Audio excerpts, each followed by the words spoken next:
Well, good morning. It's 3 o'clock in the morning, 3:45. I don't know where you're at in the sphere of the world. I can't sleep. It's snowing out.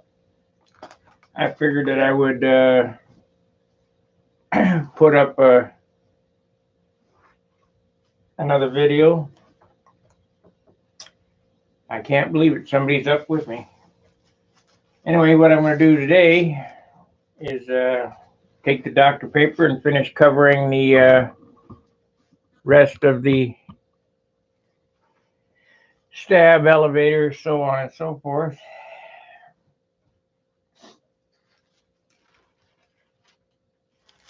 I guess there are people that are really interested in building model airplanes. Anyway, Dr. paper down. I got it cut. We'll get the water.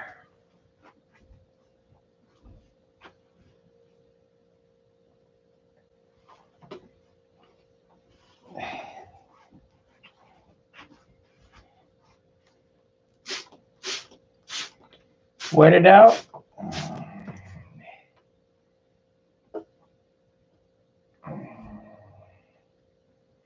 I didn't expect many people to come on this early in the morning. It's like I say, 3:45. Everybody's sleeping except me. I've got to go to the DMV today, so I won't be on too long. When the alarm goes off, I got to go out and dig my car out and see if I can travel over to the DMV, renew my license.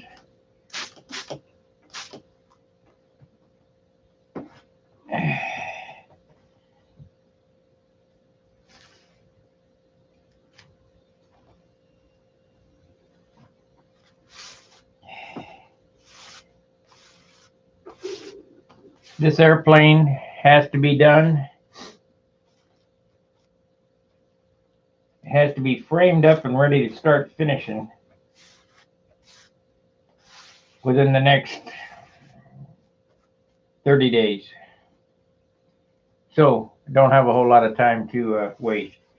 Still on the same quart of dope. Looks full, but I just added thinner. You keep adding thinner.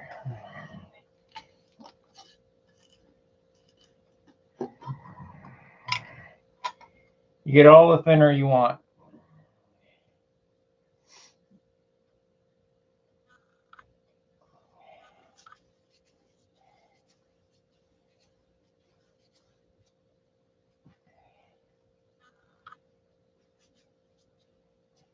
By the time it's done, you're on your last go around. It's probably straight thinner.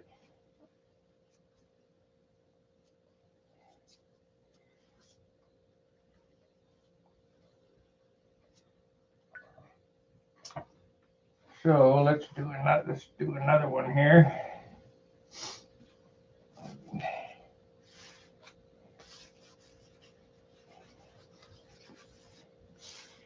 Rub that dope down into that paper good so it sticks on the coat before.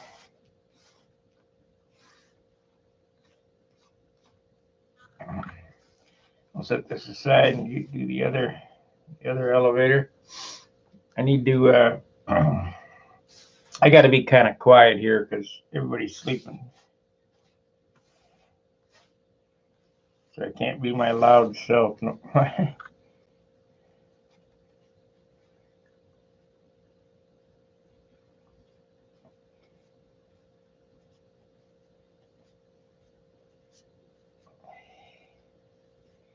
Remember, everything's sanded flat before you put the paper on. Make sure everything's ready to go. Because once the paper's on, there's no more reshaping. Set this one aside. This was up.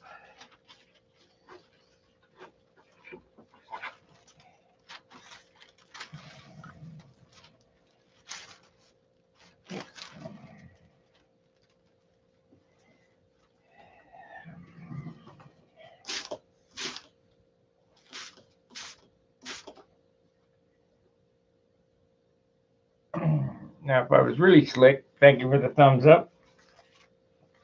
If I was really slick, I'd had all this paper cut, and we'd have went through all the parts all at once, but I don't have the room. I guess I could have done that,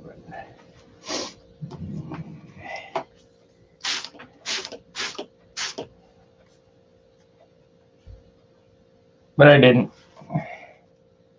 We're in no rush. Only got a month.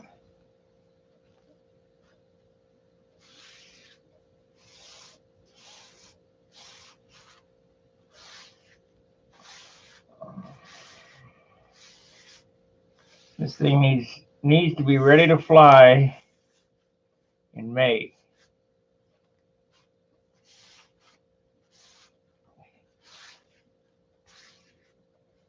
When you guys go to the Nats, hey Jack, when you guys go to the Nats,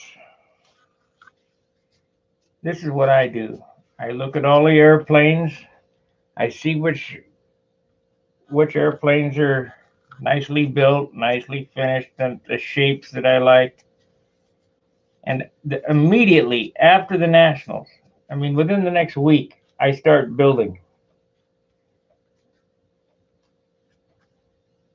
Because your airplane only needs to last one season. You guys that want to hang on to them fly the same airplane for 20 years, yeah, you get used to that airplane, and yeah, but if you build an airplane to last 10 years, it's too heavy.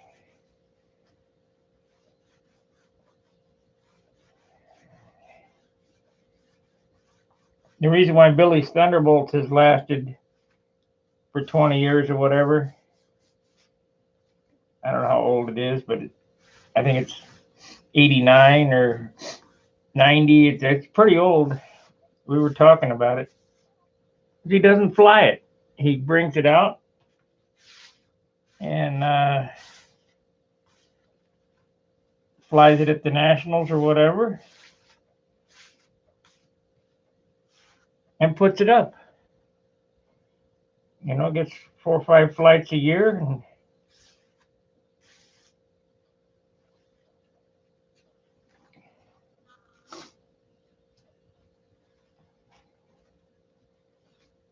And that's it.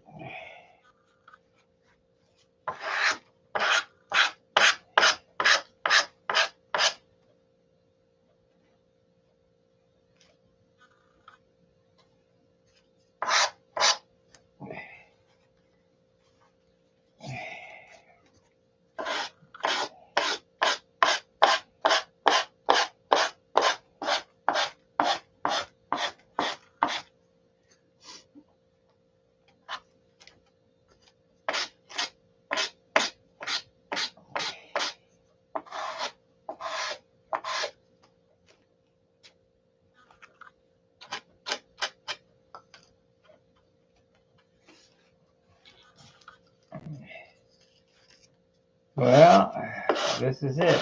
Insomnia. Insanity.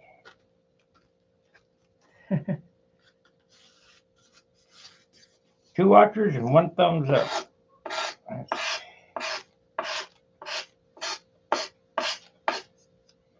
I know some of you guys watch on your phone, so it's pretty hard to do a thumbs up.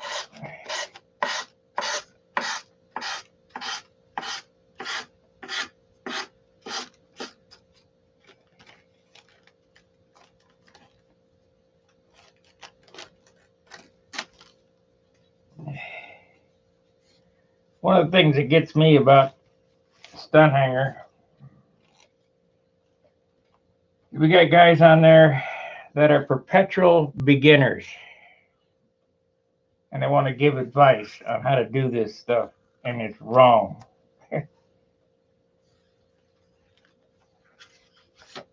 That really aggravates me.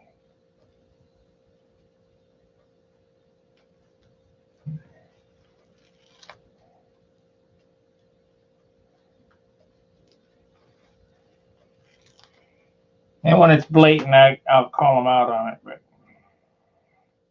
usually somebody catches it.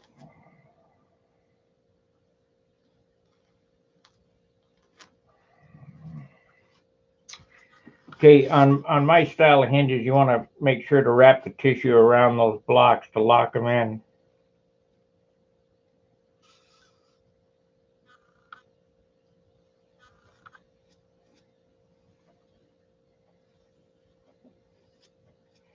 And on these slots here, you cut them after.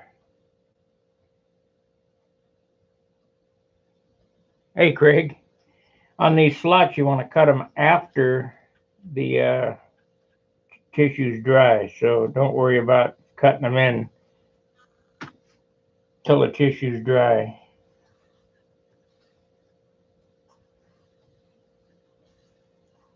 So it's going to wrap around both sides. It'll wrap around completely on this side, and then on the other side, it'll come back the other way.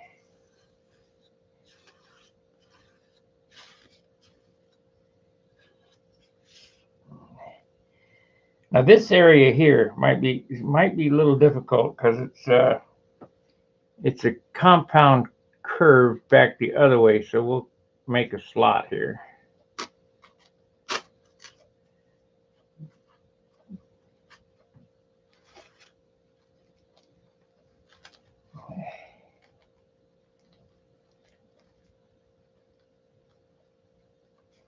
This is if you ever framed a house, you know that the framers are not real delicate on how things are put together. Well, that's basically what you're doing here. The first few steps of silk span, they can look ratty like that. No big deal, because you're gonna dope it down anyway. So don't worry about being precise. You know, be ham-fisted or whatever.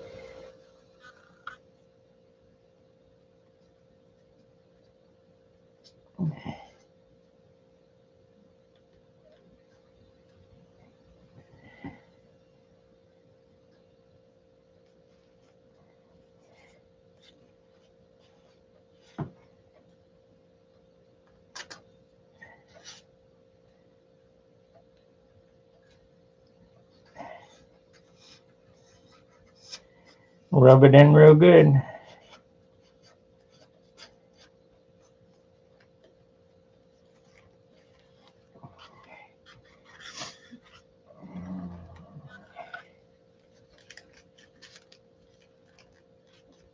Remember also that when you tear this material, instead of cut it with a straight line, it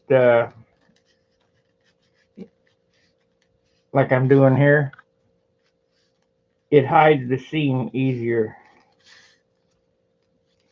Like I say, silk spanning is pretty ham-fisted.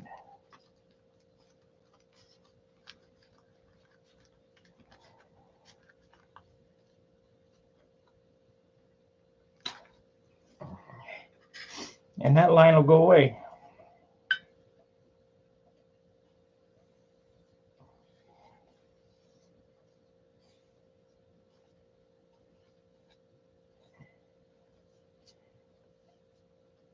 If a guy sat down and didn't have to do a movie,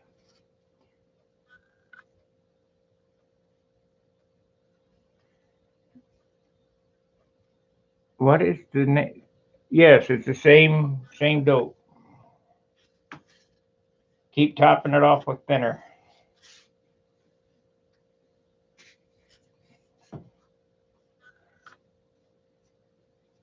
Like I said, by the time you get to the end, it's probably straight thinner, but it don't matter. And you get, this is the substrate dope. Get all the thinner you want, just no more dope.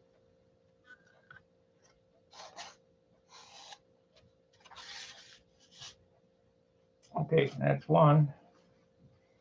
You notice how white this is getting? By the time all this dope is on the airplane, the thing will be white. It just won't be shiny.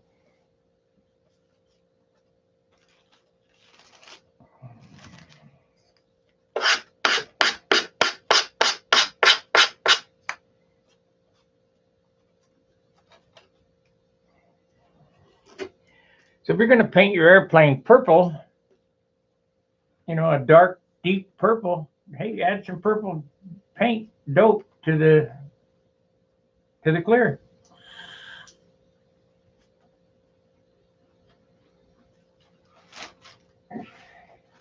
Or red or whatever color, but I like white because it makes the colors brighter. That and especially if you're going to paint yellow, white, use white underneath the yellow.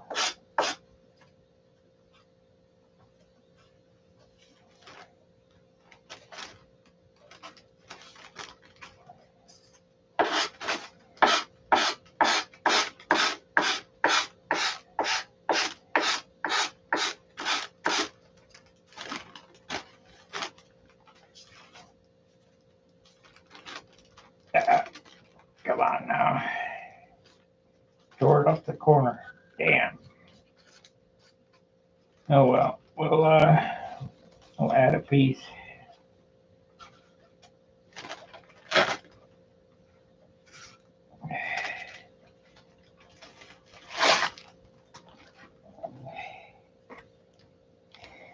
I'll do that afterwards.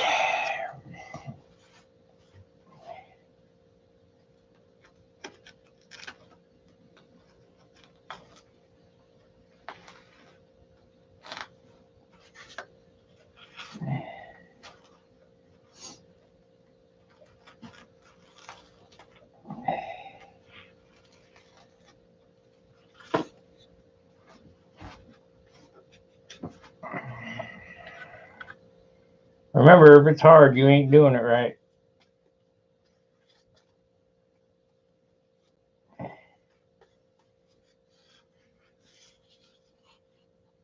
It's such an easy operation.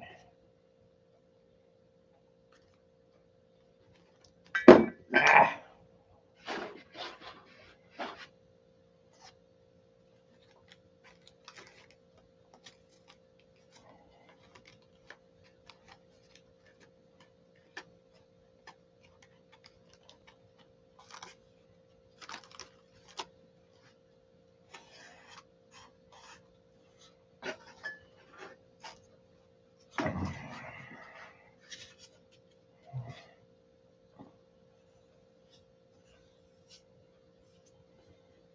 And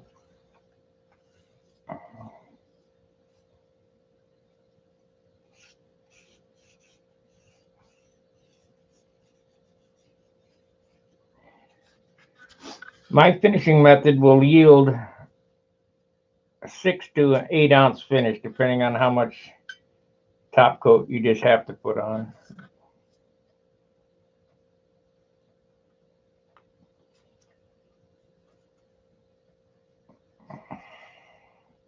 Now they don't look like, let's see, they don't look like a plastic model, but they look like a lacquered. My airplanes usually get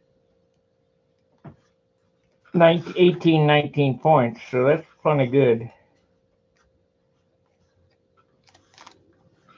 To get a 20 pointer, it just,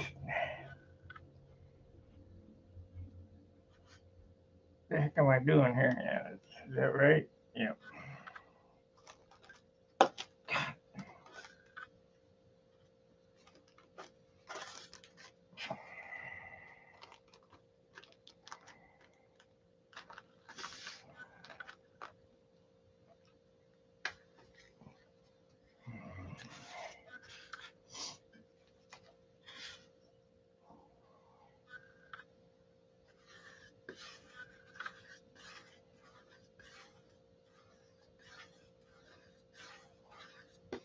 Make sure the edges are down good.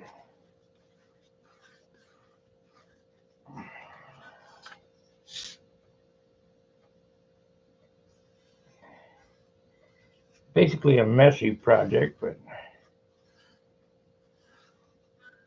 if you're afraid to get your hands dirty, Yep, I'm in St. Louis.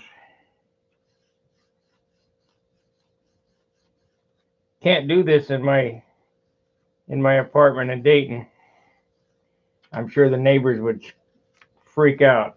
What are they doing over there? Cooking meth?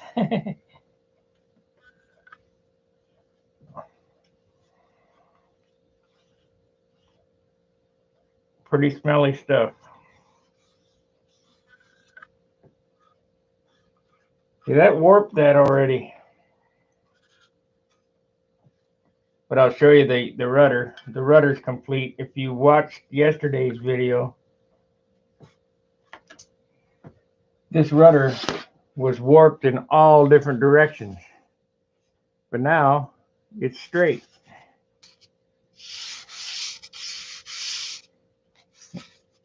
This is ready to install. Maybe one more coat and a light sanding and it's ready to install. And you know it's ready to install when you candle it and you don't see any shiny spots in it. Well, here's shiny spot. There's no goobers on it.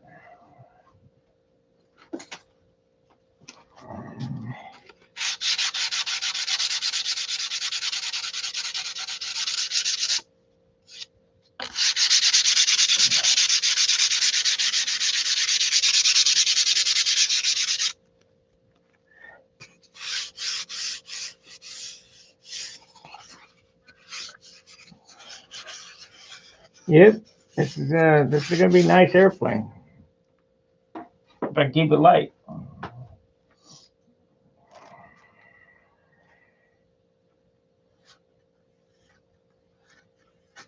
Now here I just put a piece of tissue over the top of it and you can see the seam. No big deal, because in a couple of coats and after sanding, that seam will go away.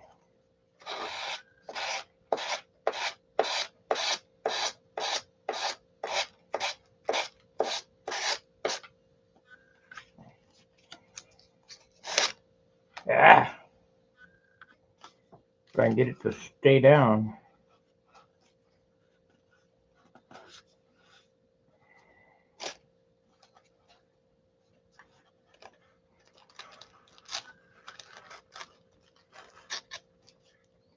They don't want to stick there for some reason.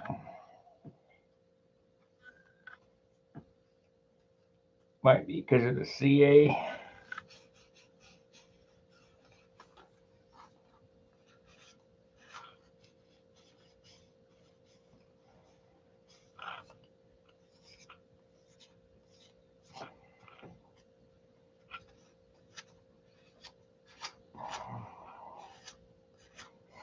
Okay, let's cut up some more Dr. paper.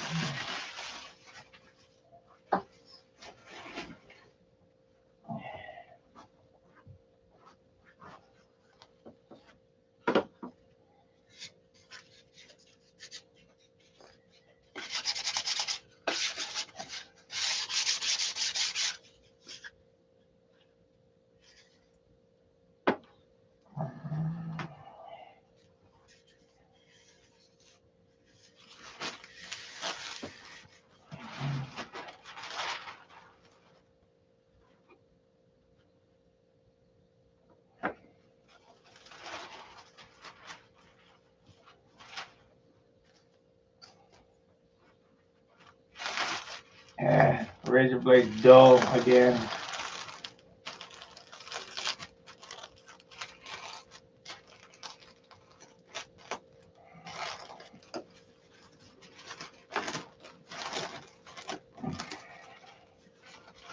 Razor blade or the knife got if you're going to do tissue, and you better have a bunch of blades, and I don't have a bunch here.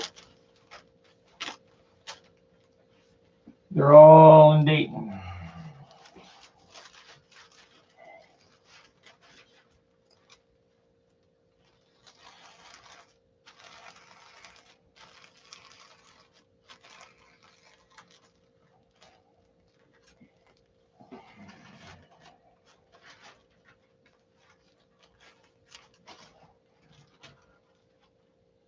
Okay, so this side.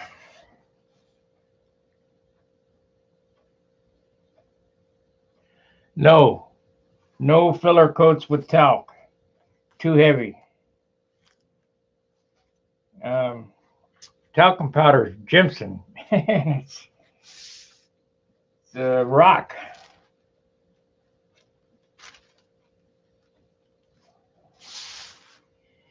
So what you do is you put the clear dope on the balsa wood, and the grain will raise. Sand it with 320 on a block and knock the top of the grain off. Then you put some more clear dope on it. The grain will raise, and you sand it off with a block, and you get it till it's flat. You can do that in about 3 or 4 coats. Then you add your tissue.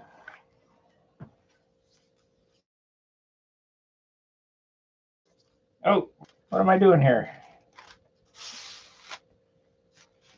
You guys got me all screwed up.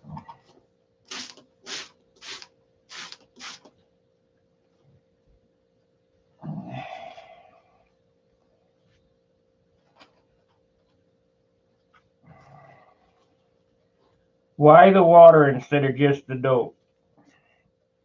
Can anybody tell me? You know what? Let's put a new piece on there. It's got dope on it. We got lots of tissue. I don't want to make mistakes.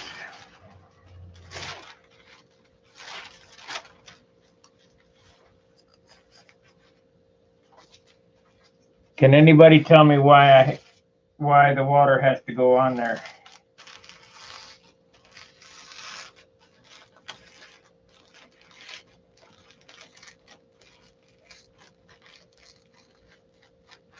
Why couldn't I have just doped it down?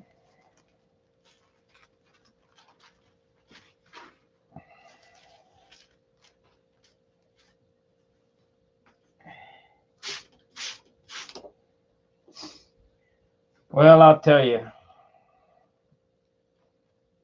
The water relaxes the paper. This paper doesn't shrink, it stretches. All silkspan stretches.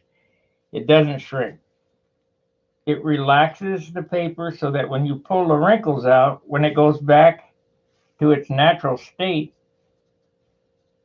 it's tight. So if you don't do that, if you don't put the water on it and pull the wrinkles out, it'll have a tendency to bubble.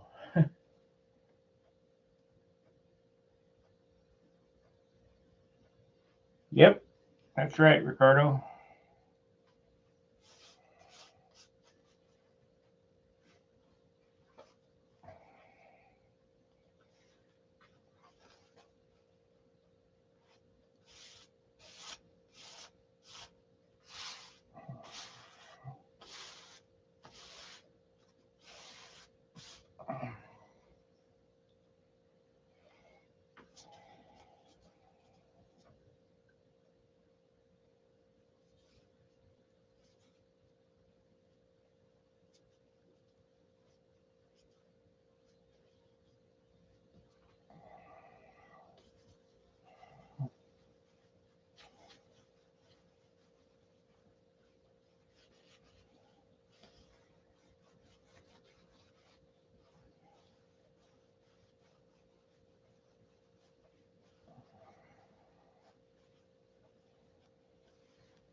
Okay, that's that one.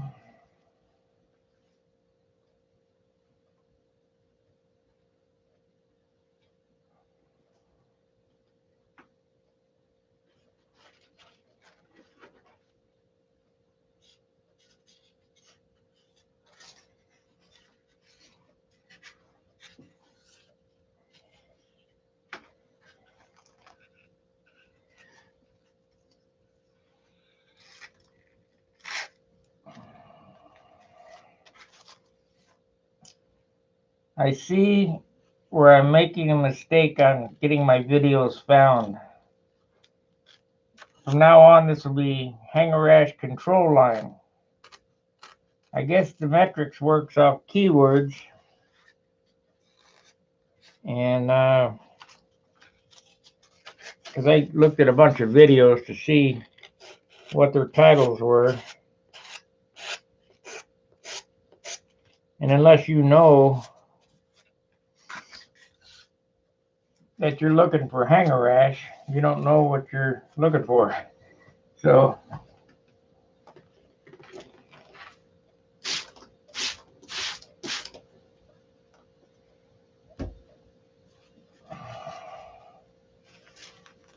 you know, if I'd have been a 12-year-old kid when I started this channel, this thing would be huge. Because they understand all that crap. They grew up with computers, but I had to force myself to learn how to do this, what I know, which is not a whole lot.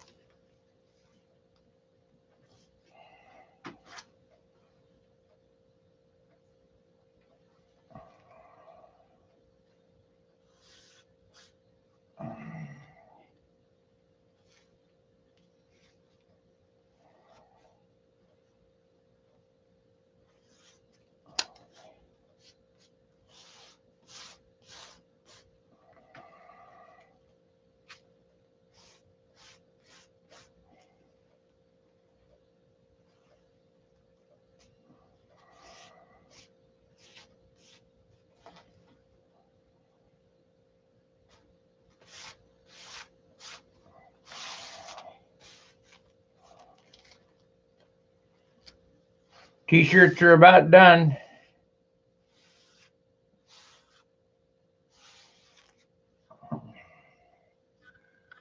And they'll be available at Teespring. They are Gary Sinclair's artwork,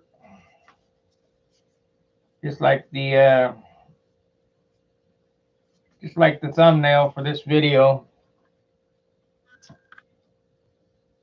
The Bob Ross of Balsa and the Eric Bren of the Eric Bren of streaming.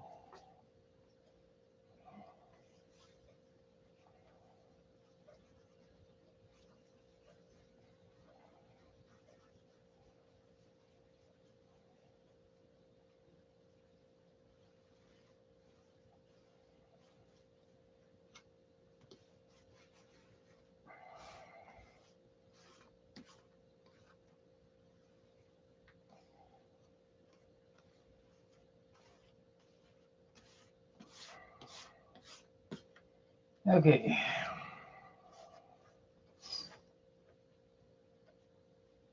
Let's see, we've rifled through this pretty good.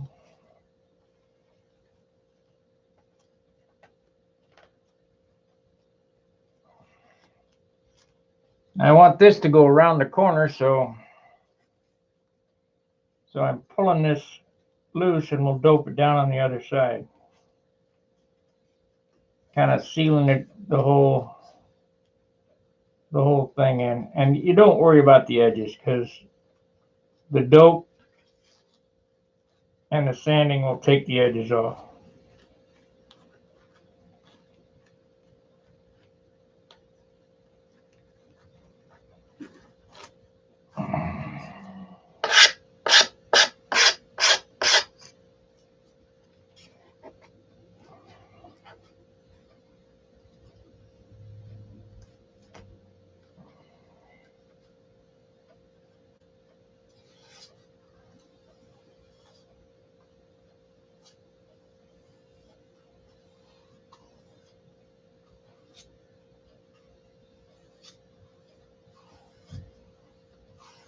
I'll show you what I'm talking about here.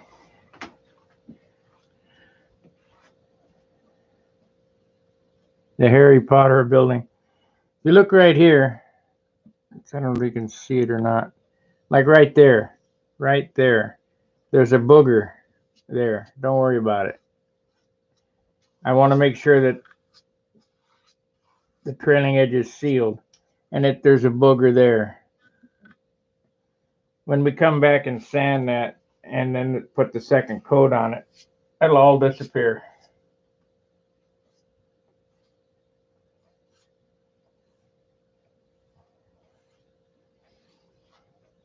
Not a problem.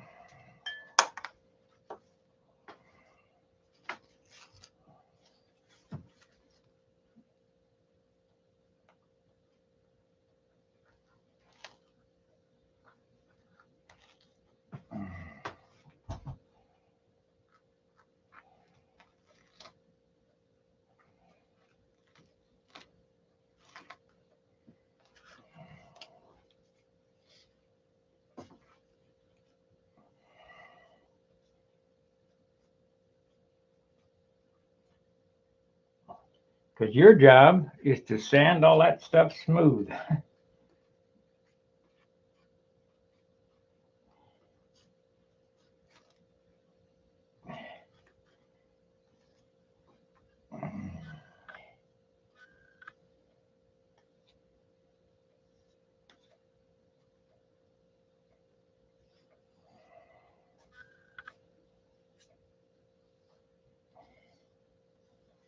Kind of glop it on there.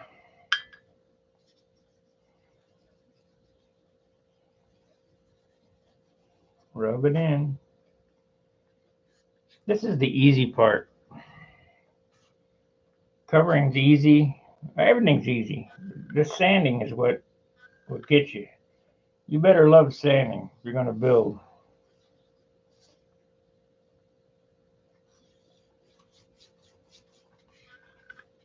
Yeah.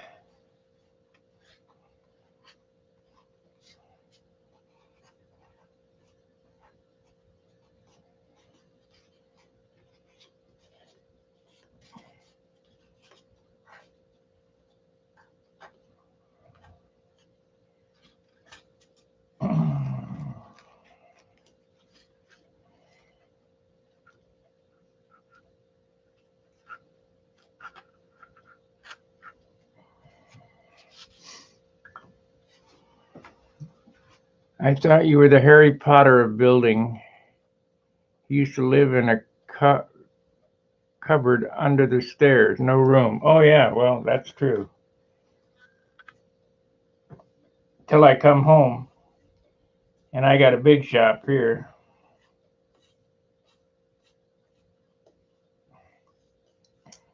Two rooms.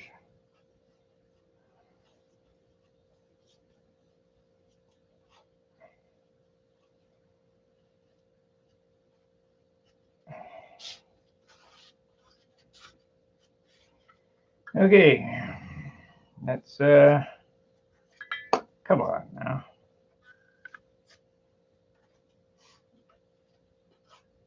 I'll let that set up and hit it with a coat.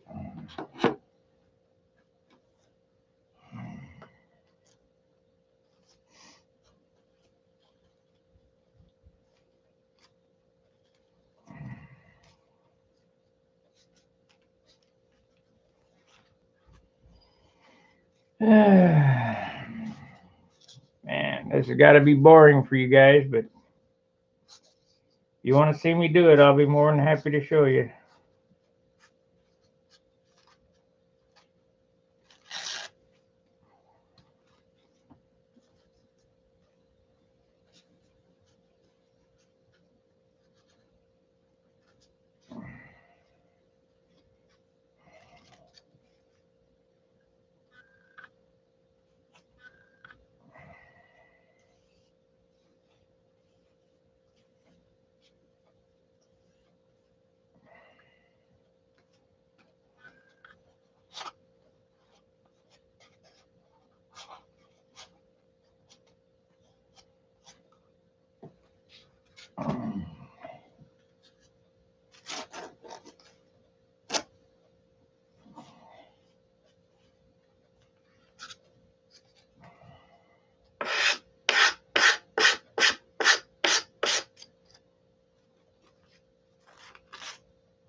Okay, on to the last part of this. You guys want to stay and watch me do the stab, or should I just do the stab offline?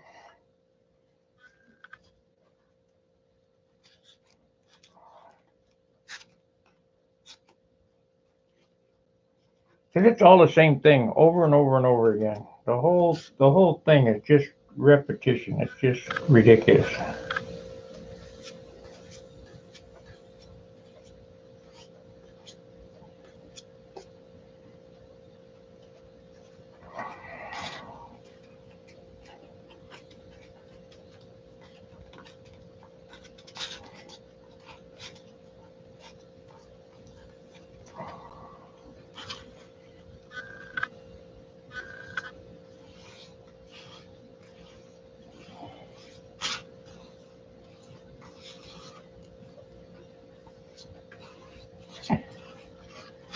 Let me know in the comment sections if you want to see me do the stab. Let's see what he says here. How did you start your passion of playing arson? Well, that's a story. I've told it before, but I'll tell it again. My dad flew control line in the 40s, control line speed, and I didn't know that. And one year, I got a gallows kit, P40 gallows kit, and I was 7 years old. And to know my dad, he was a perfectionist. And I knew nothing about building model airplanes. He worked for Sears at the time. He was a mechanic at Sears.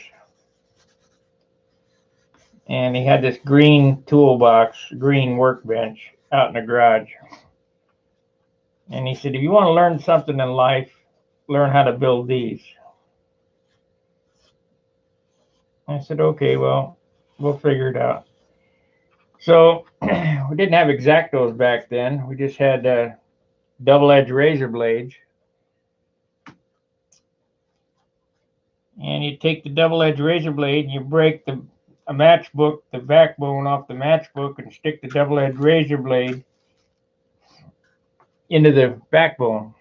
And I would sit there at that workbench and try to cut those parts. And anybody that knows anything about gallows kits, they were die crush out of pine. And cutting that balsa wood with that knife was damn near impossible. Anyway, I never did complete that airplane. Kind of lost interest for a while. My Uncle Jerry came to live with us. He was a carpenter from Wisconsin.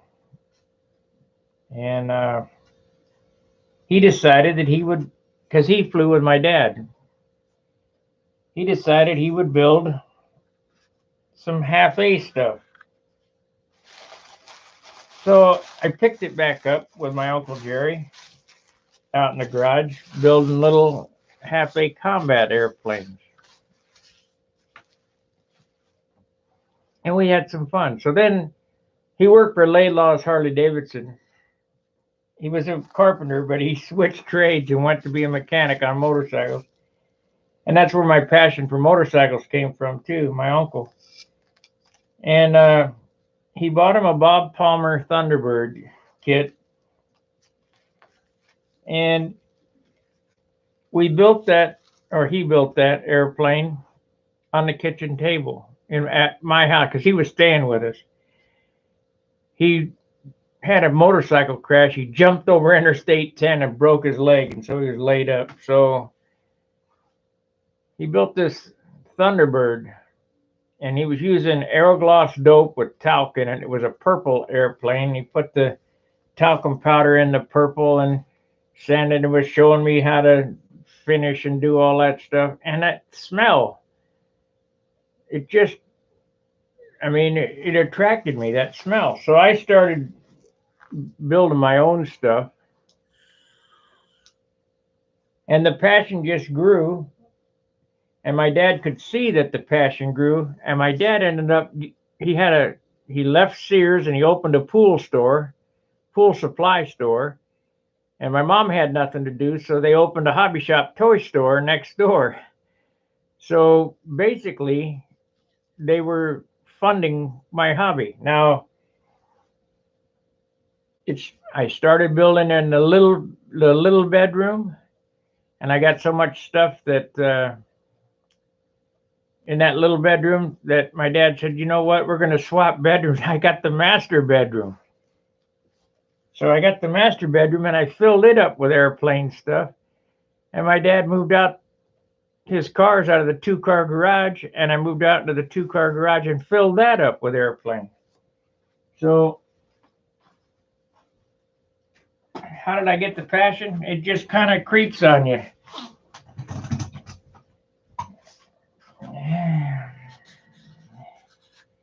When other kids were smoking behind the library, I was sanding cows. In high school, I would take airplane parts to school and go behind the library and sand.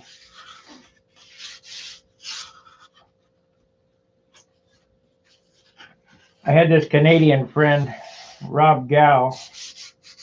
I don't know whatever happened to him. But we always would try to outdo each other. And that was, I don't know, I think that was helpful, really. Rob was like John and I are now. I mean, I had that friend in high school that we've always built with and went everywhere. And we started going to Whittier Narrows and seeing all those beautiful airplanes, Tom Warden, Bill Noyes. Some of the guys from that area were really good. And those models just, the beautiful models just really attracted me. I tried a little bit of free flight with Victor Cunningham, but free flight, you couldn't feel it. So I didn't have a passion for it.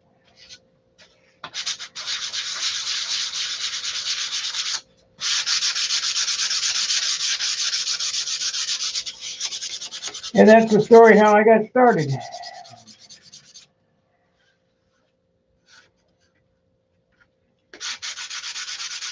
Tom Warden was our testers rep.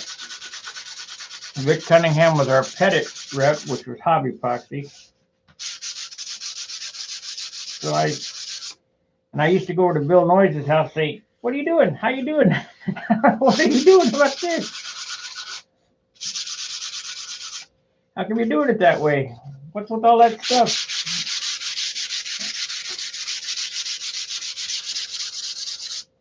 You gotta remember, he's probably 30 years older than me. Didn't matter. I wanted to know.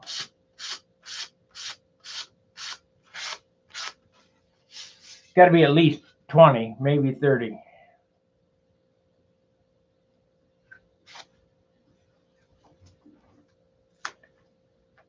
What was your first plane, the one your dad crashed? Ah, yeah. That was a T6 trainer, Wenmac. They bought that for Christmas for me. My Uncle Jerry and my dad said, well, let's go fly it. So we went to an Orangewood school, and these characters took my airplane, my Christmas present, and crashed it and broke it all up. And they said, well, you can't, they didn't figure I could do it. So I took it home, I glued it back together, and while they weren't looking, I went and flew it by myself. I knew I could do it, just watching them. Yeah, the T6 Wenmac. Then, when I was pretty small, I don't know, I was about 7,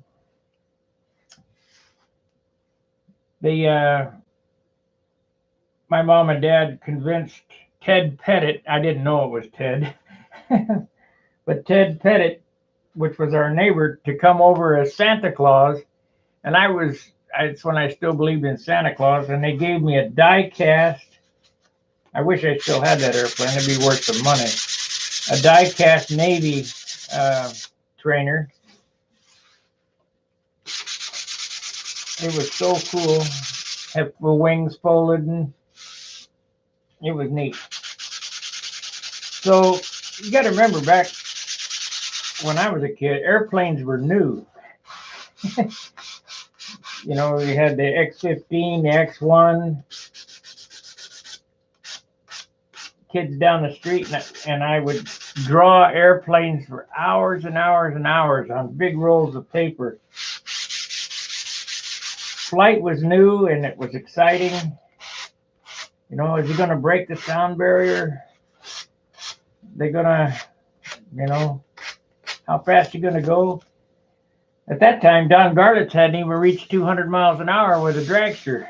I think it was 180 with his Windjammer at Irwindale. And I thought, well, they're never going to break 200. Shit, now they're over 300.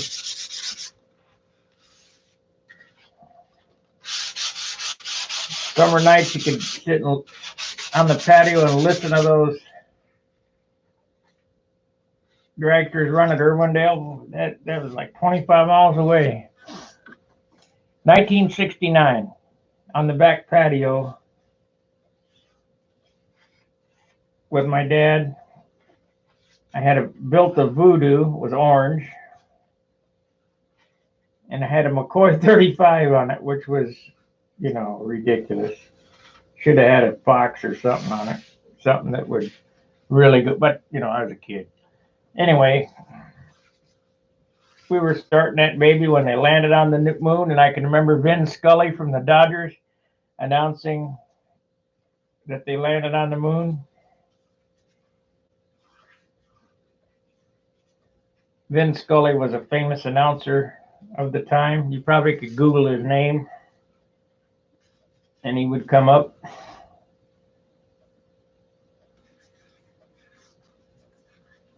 I think the Dodgers were playing the Giants at Candlestick Park in June in '69.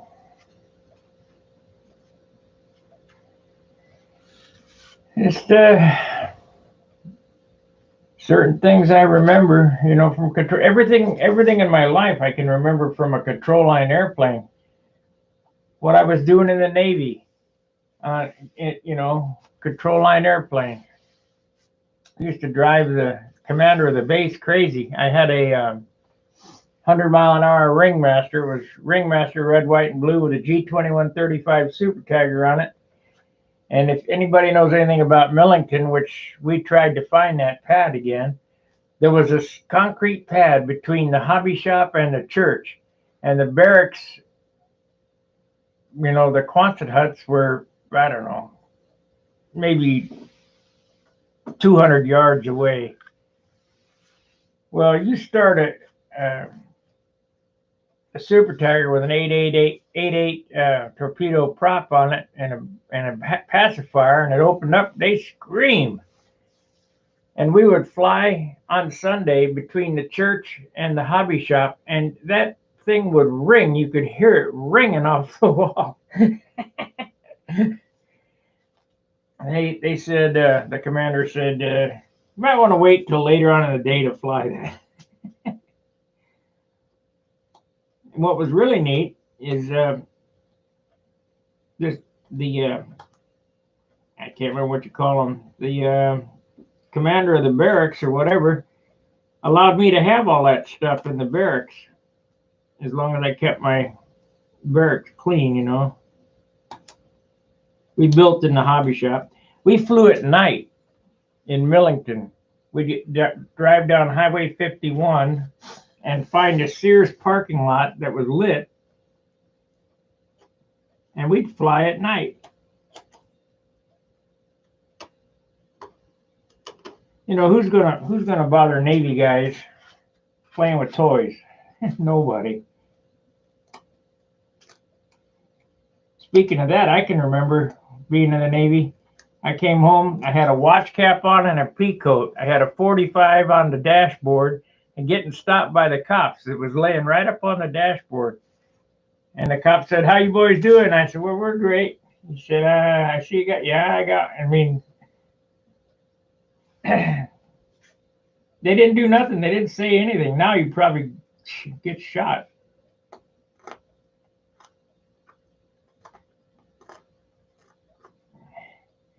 Wouldn't want to try that now.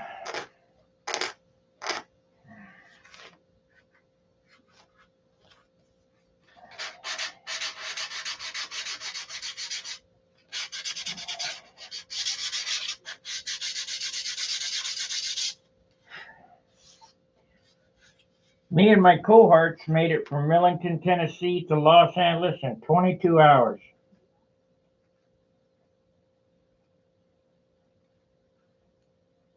That's smoking. That's really going. Not as fast as a cannonball, but we were going home on leave. We got I had a pickup truck with a camper on it and a boot through it, so we could rotate. That truck never stopped. We just kept right on rolling, switching drivers.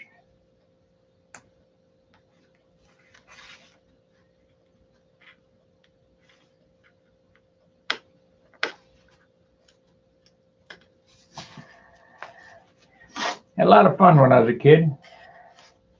We'd hear them models start up down at the school and drop everything and ride your bicycle as fast as you could go to get to the school. See who's doing what. Didn't matter if it was a half A or a 35. We didn't fly 60s back then. We flew 35 size airplanes. I didn't even know. This is back when before Lou McFarland. Well, maybe about the time Lou came out with his Shark 45. Because I remember Tom saying, "This is the death of Stunt." We didn't fly 60s. 40s were probably the biggest we go.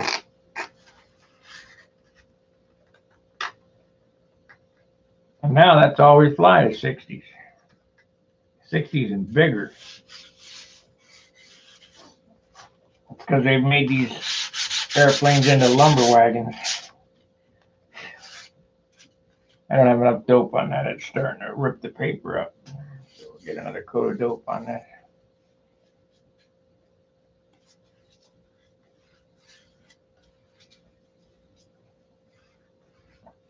Well, I hope you enjoyed a little bit about my life.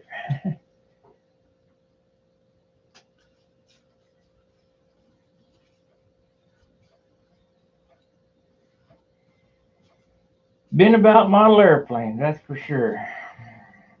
Then I quit for a while and did the motorcycle thing, and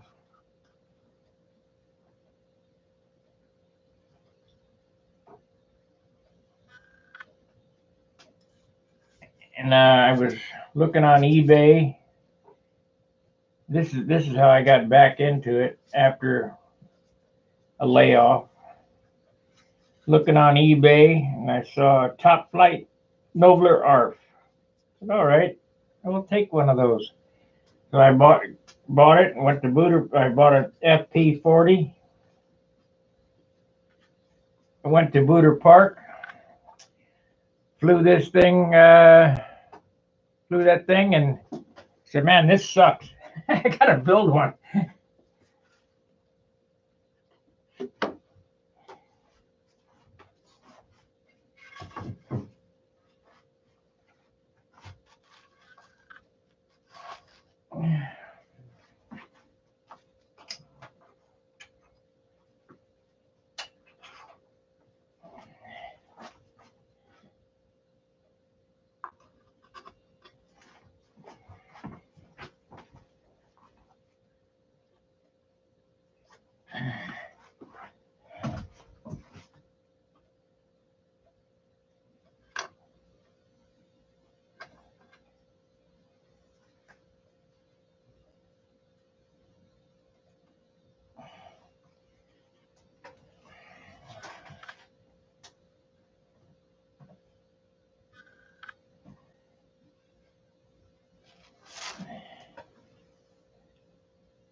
My childhood stories are the best.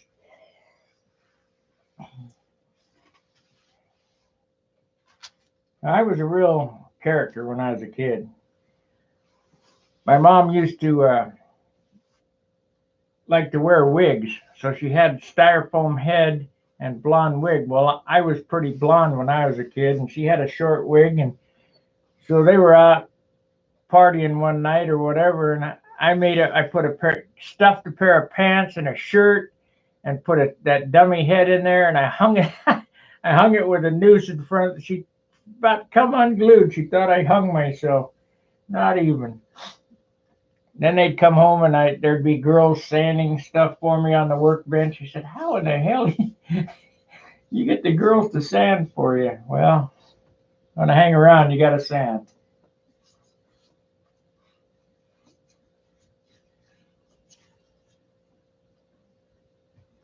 Might as well look at that.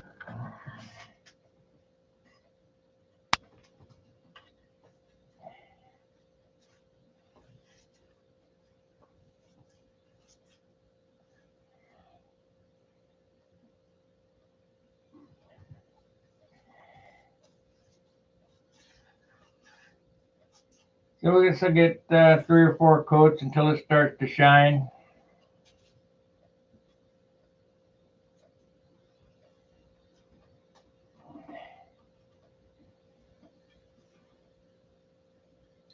Oh, shoot. Slopping the dope.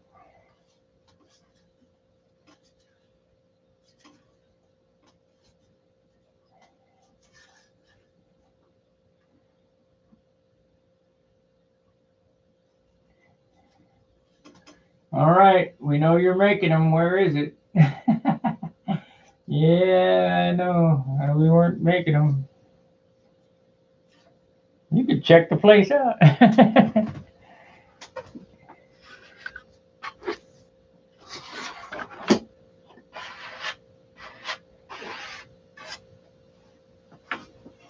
Okay, let's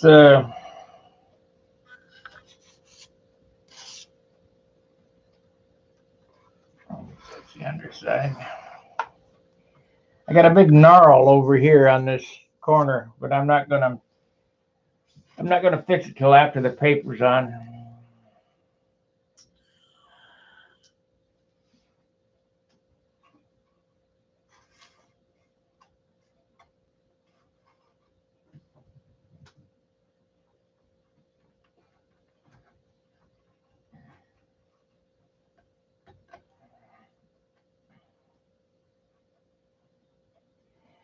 Okay, let's do this one, I guess.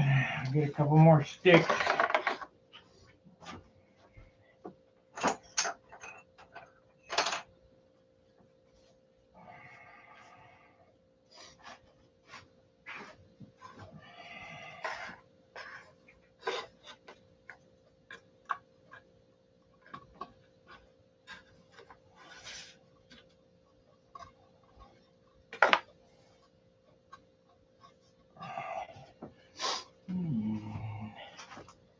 Yep, flight was new when I was a kid. I mean, it wasn't new like the Wright brothers, but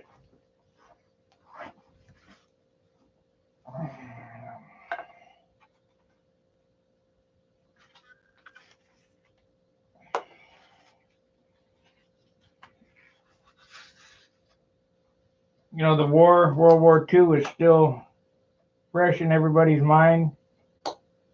All those airplanes, the Zeros, the P-40s. They had used to watch 12 o'clock high, the B-50. They weren't B-52s. They were, I don't know, they might have been 52s. No, B-24s. Can't remember. And that was before the Black Sheep Squadron. This Ernest Borgnine played McHale's Navy. We watched that all the time with his PT boats and his antics, and that's back when TV was good. Now TV's crap.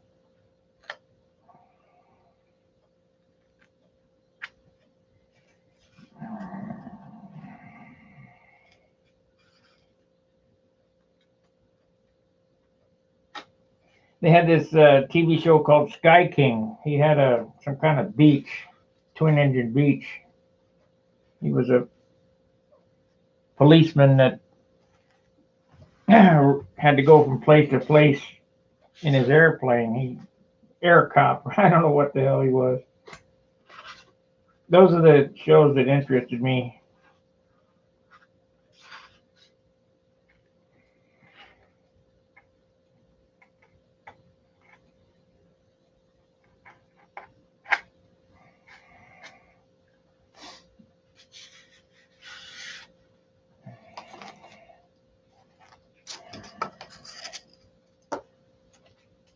See, I'm going to be coming up on 6. The alarm's going to go off, and I'm going to have to go out and dig out my car.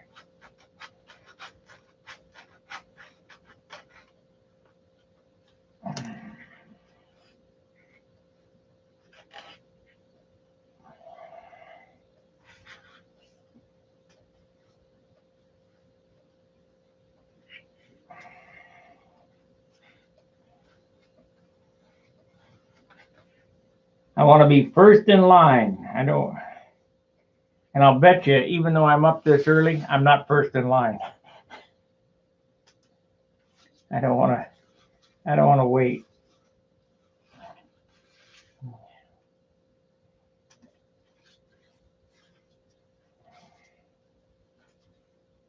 If they're even going to open today, I wonder, because of the snow.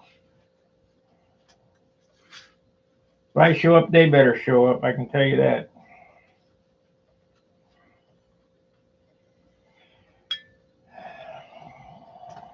Well, it took an hour to do these elevators, which is, I don't know if I could do them faster or not without screaming. Probably not.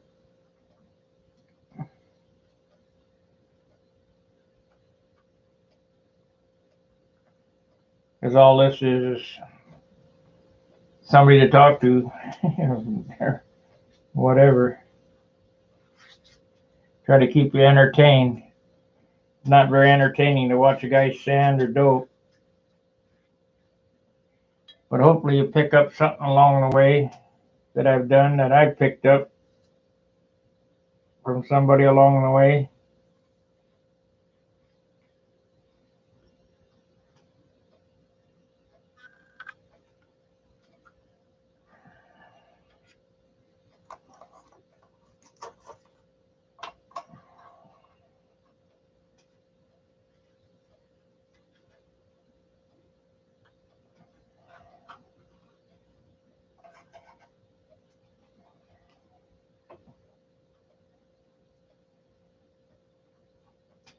This project, this covering project will be done today. After I go to the DMV and come back, I'll do the flaps and the stabilizer. And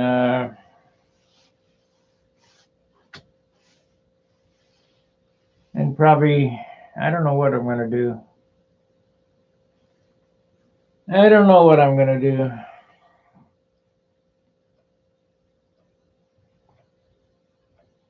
not going to be gluing anything or sanding or shaping or anything. So it's all about this finishing process, and it's just a slow process of put it on and sand it off.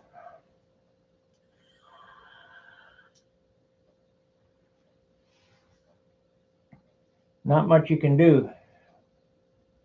I haven't figured out any better way to do it.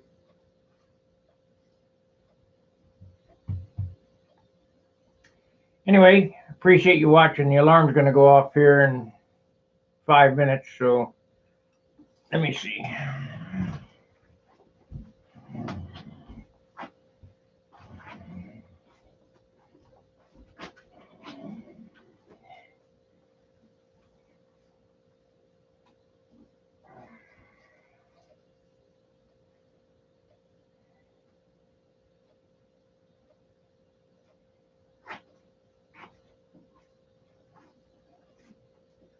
Yeah, 5 minutes.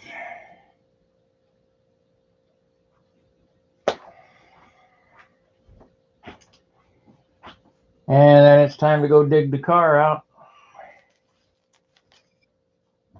Try to hopefully battle the crappy roads to get over to the license office.